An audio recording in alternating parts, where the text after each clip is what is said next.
Okay, year 11, we're going to go through the esters worksheet. So question number 1, name and draw the esters formed from the following alcohol and carboxylic acid pairs. A is ethane-1-ol and ethanoic acid. Now the 1 here for the ethane-1-ol, that is just telling us where the alcohol is joined, or where the alcohol functional group is actually joined onto the chain. That's a little bit of A-level, so you don't necessarily need to know that, but I left that in just for interest. So looking at ethane-1-ol, eth tells us that we have 2 carbons, ethane tells us that it's a single bond, and then the ol tells us that we've got an alcohol functional group, OH. So once we've used ethane-ol, all parts of the name, we need to make sure that our carbons have 4 bonds, and then add hydrogen onto the end of any of those dangling bonds we've just drawn, and that's ethanol. Ethanoic acid, well, eth means 2 carbons, an means a single bond, and oic acid means that we've got the functional group COOH, which is sometimes written as COO. And that is what makes a molecule of carboxylic acid. So I'm going to add the carboxylic acid here, and I'm putting it on the left end just because it is going to be this part of the molecule that we want to interact with the alcohol, so I'm just putting them next to each other. So ethanoic acid, used all parts of the name, I'm going to go and add my 4 hydrogens, well, 4 bonds and hydrogens onto the carbons. So with esters, what happens is that the OH gets lost from the alcohol and the acid donates its proton, and those together form water, which is why it's called a condensation reaction. And so we end up with this part of the molecule here from the alcohol, which is the whole structure that we drew for the alcohol, but minus the OH that's been lost. And that is known as ethyl. If ethanol becomes ethyl. And joined straight onto that, we are going to be putting this oxygen of the carboxylic acid. So there's the oxygen of the carboxylic acid.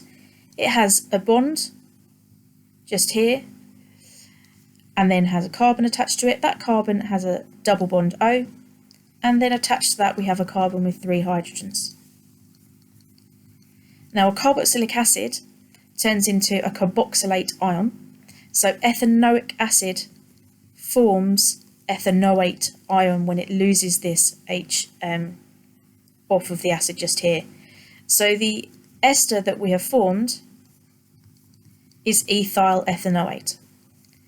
Now the alcohol always forms an yle, okay, and the carboxylic acid always forms the O8.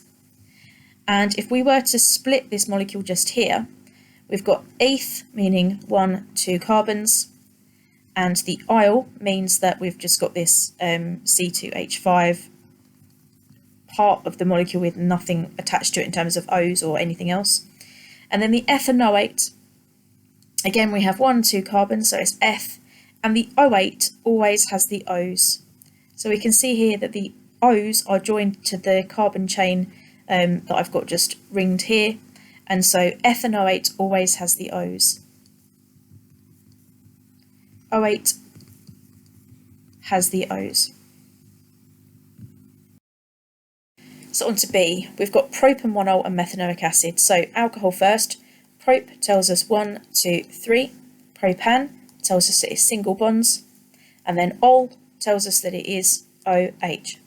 Now the 1 again tells us that it's just on the first carbon, so 1, 2, 3, but as I said, we're not sort of too worried about that at this stage.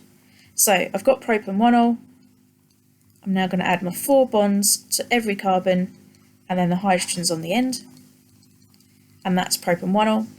And then methanoic acid, well, meth means 1 carbon, the an doesn't matter here, there's no other carbons to bond to.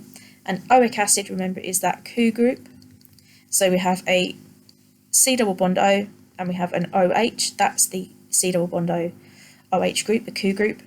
And methanoic acid, well, we just put an H on the end here, 4 bonds on the carbon and put an H on the end.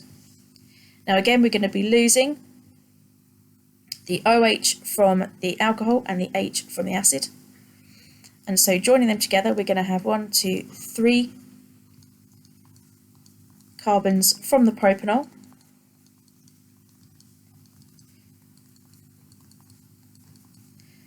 and then that's going to be joined onto the O from the methanoic acid, put on the C with the double bond, and then the H.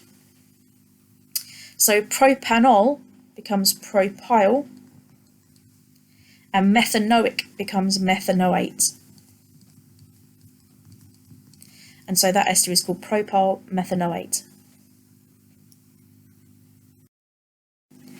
On to question 2, and now it's asking us to name the alcohol, with no number, and carboxylic acid needed to produce the following esters. So methyl methanoate, methyl comes from methanol, remember yl forms ol, and methanoate comes from methanoic acid. And that's the alcohol and carboxylic acid for that one. Now, if we were to do that from drawing it,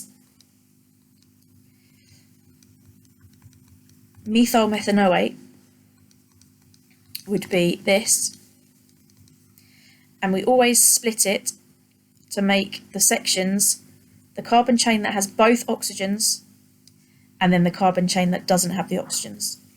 And in each of these we can see that we only have one carbon.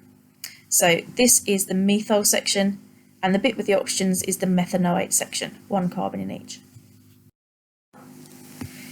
Part B, we've got butyl ethanoate. Well, butyl comes from butanol, and ethanoate comes from ethanoic acid.